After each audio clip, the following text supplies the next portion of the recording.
औज़ुबिल्लाहि बिस्मिल्लाहिर्रहमानिर्रहीम रब्बिश इश्रह ली सदरी वयस्सिर ली अमरी। हम आजकल चूँकि निसाब मेकिंग के प्रोसेस में हैं, तो एक निसाब जिस पे मैं अभी अपनी टीम के लिए कर रहा हूँ, उनको ले जा रहा हूँ फॉर एवरीबॉडी, वो निसाब है जो मौलाना हुसैन अहमद मदनी रहमतुल्लाह अलैह ने बनाया था इन 1933। मौलाना का इंतकाल हुआ 1957 में। मौलाना हुसैन अहमद मदनी, जो कि हमारी तो किताबों में उनका जिक्र नहीं ना आता, क्योंकि वी हैव बीन, हमें कुछ इस तरह रखा गया है कि वो हम डिस्कनेक्टेड रहें। तो उसमें ये पता होना चाहिए कि स्टेचर में, नॉलेज के स्टेचर में, पॉलिटिक्स के स्टेचर में, इल्म के स्टेचर में वो उन लोगों में रैंक करते हैं who were at the top in Hindustan. आप अबुल कलाम आज़ाद कह लें, या गांधी कह लें, या जिन्ना कह लें, या नेहरू कह लें, तो मौलाना हुसैन अहमद मदनी उस रैंक पे हैं। सो वो देवबंद के मदरसा के शेख भी थे, और वहाँ पे उनके काफ़ी साल, तो वैसे इस पॉलिटिकल स्ट्रगल में उनके काफ़ी साल, जेलों में भी उन्होंने बहुत टाइम गुजारा, लेकिन इंस्टीट्यूशन थे, अपनी शख्सियत में इंस्टीट्यूशन थे। इससे आपको अंदाज़ा हो जाएगा, उन्होंने जो 1933 में एक रिफॉर्म का आइडिया दिया था कि हमें मुसलमानों को जिस किस्म के आगे मसाइल हैं, जिस किस्म की शख्सियत पैदा करनी है, हमें अपने मदरसों में ये करना चाहिए।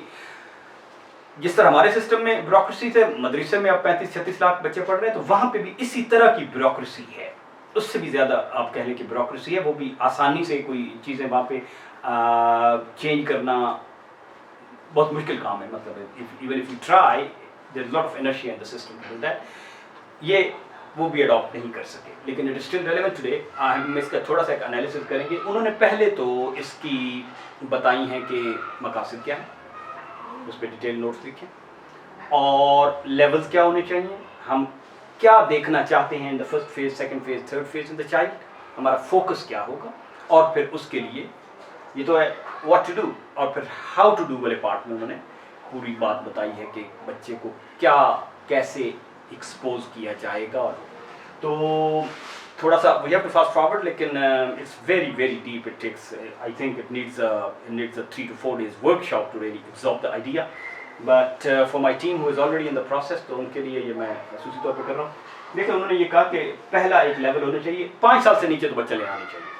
अब देखिए, आप भी हम कहते हैं कि it's not school ready, not less than 5 years। तो उसको जो चीज़ बेसिकली सिखानी है वो है अदब, और स्कूल टाइमिंग वो कहते हैं should not be more than 4 hours, ठीक है, ताकि बच्चे को ना आमादगी हो उस प्रोसेस में।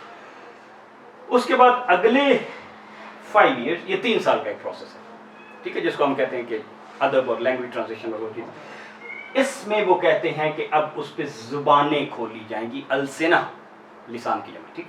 तो ज़ुबानें वो कहते हैं कि लोकल ज़ुबान, मसलन बांग्ला है, या उर्दू, पर्शियन, अरबिक, और जिस ज़ुबान से उसने बात करनी है आगे ऑफिशियल कम्युनिकेशन में। उस ज़माने में 1933 की हम बात करें तो इंग्लिश उन्होंने कही है, बट वो कहते हैं कि इंग्लिश हमें फंक्शनल लेवल की रखनी चाहिए, so that they can communicate. जो हमें उस तरह नहीं कि जिस तरह के BA की इंग्लिश में हमने डाला हुआ खाम में चीज़ें which are totally literature oriented, और हर बच्चा उससे मुसीबत में है। ये हो गया जी।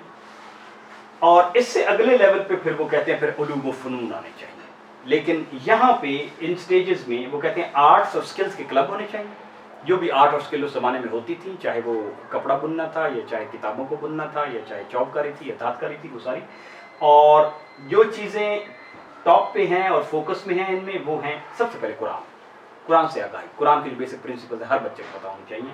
फिर तारीख और ज्योग्राफी अलग नहीं हो सकती, हिस्ट्री, देन लिटरेचर, अदब से, और फिर एक बहुत अच्छी चीज़ लिखी है, वाक़यात ज़माना पे बच्चे डिस्कस कर रहे हो कि जो दुनिया में आजकल हो रहा है, ज़ाहिर है वो समझ तब आएगा if we have the context, we have the history of that. Out of the context में मसला कश्मीर बच्चे को पढ़ा भी दूँ, और अगर उसकी हिस्ट्री नहीं पता तो he will not understand. Even मैं एटम भी पढ़ा दूँ और एटम की स्टोरी नहीं बताई तो आई कांट अंडरस्टैंड। अच्छा जी, उन्होंने इसमें एक चीज़ें तो कुछ लिखी हैं कि सख्ती नहीं करनी, आमादगी पे जोर देना है, बच्चे को अट्रैक्ट करें ना उस पर कि ये चीज़ इंटरेस्टिंग है, और तीसरी कही है कि उसे मेहनत और रिगर का आदी बनाए। ये बात कुछ प्रिंसिपल जो उन्होंने दिए हैं। एक तो उन्होंने कहा है कि इस दौरान में, इन फेजेस में, बच्चे को मज़हब और कौम और वतनीयत की भी पहचान देनी चाहिए कि I belong to this area, I go to this area, और मैंने इसके सिस्टम समझने हैं और इसके लिए सिस्टम क्रिएट करने हैं। उस्ताद जो पिवटल रोल है, ज़ाहिर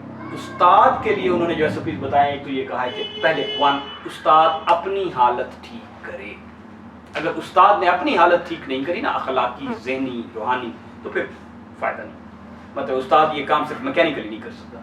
नंबर 2, सहल करो चीज़ों को, चीज़ें आप पढ़ें जानें लेकिन उसको सिंप्लीफाई करके पेश करें। तीसरा उन्होंने कहा कि मेहनत करो, अपनी लाइब्रेरी पे टाइम स्पेंड करके। बच्चे के पास उस तरह ना आओ कि मैं जोज़ाफ़ा कल 10 साल से पढ़ा रहा हूँ तो लिहाजा मैं आज भी पढ़ा लूँगा। अपनी वज़ाकता पे जोर रखो, क्योंकि बच्चे आपसे इम्बाइब करते हैं, आपकी बॉडी लैंग्वेज और सारा कुछ। और जिस तरीके से आपने बच्चों को करेक्ट करना है, the principle he has told is मौइज़तुल हसना, अच्छे तरीके से। व्हाट क्या वो सही टाइमिंग है और सही लेवल है, उतनी अमाउंट है जो मुझे चाहिए उसको नसीहत करने के लिए, जो मैं ओवरकिल कर रहा हूँ और उसमें एक डिप्रेशन और वो क्रिएट कर रहा हूँ। ठीक, डेली फिटनेस उन्होंने कहा जरूरी होनी चाहिए। स्पीकिंग और राइटिंग उन्होंने कहा है कि लाजमी हिस्सा है। और दिस इज अनदर फॉल्ट कि हम राइटिंग पे तो देते हैं लेकिन हमारे बच्चे बोल नहीं सकते। बोलने से जो कॉन्फिडेंस आता है वो बहुत ही ज़्यादा ज़रूरी है इन द लाइफ, कम्युनिकेट अल्लाहुल बयान। तीसरी बात उन्होंने कहा कि रिच लाइब्रेरी होनी चाहिए ताकि टीचर भी तैयार कर सके, और बच्चों की भी उन्होंने मस्ट रीड लिस्ट दी हैं अदर देन करिकुलम, जिसमें से बच्चे गुजर के अपनी एक सोच पैदा कर सके, जिस शोबे में उनकी पैदा हो जाए। वो लाइब्रेरी को उन्होंने बहुत ज़बरदस्त कॉन्सेप्ट दिया।